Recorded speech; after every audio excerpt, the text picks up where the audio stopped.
SNP's Westminster leader Ian Blackford launched a raging rant against the British government as he demanded Westminster agree to an extension of the Brexit transition period to safeguard the economy.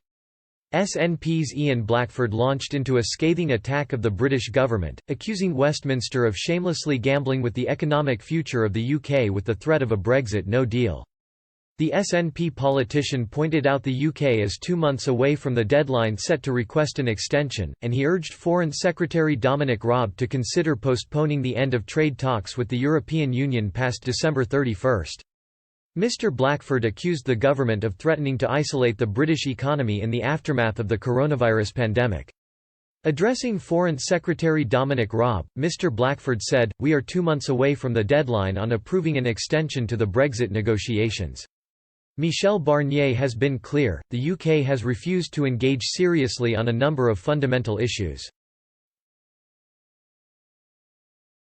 The government is shamelessly gambling with our economic future with a no-deal Brexit in the middle of a health emergency.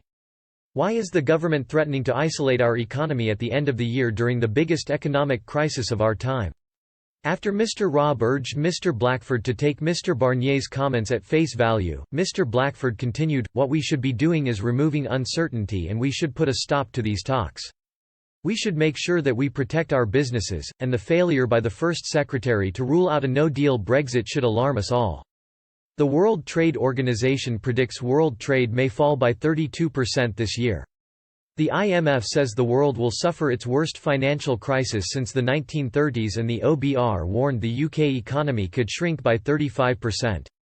That means 2 million people are at risk of losing their jobs." Refusing to admit the inevitability of an extension is not a tough or a clever negotiating tactic. It's a reckless and foolish gamble. Would the Secretary of State embrace common sense and recognise the need for a Brexit extension? Show some leadership. Extend the Brexit transition and let us all get on with the job of tackling this crisis.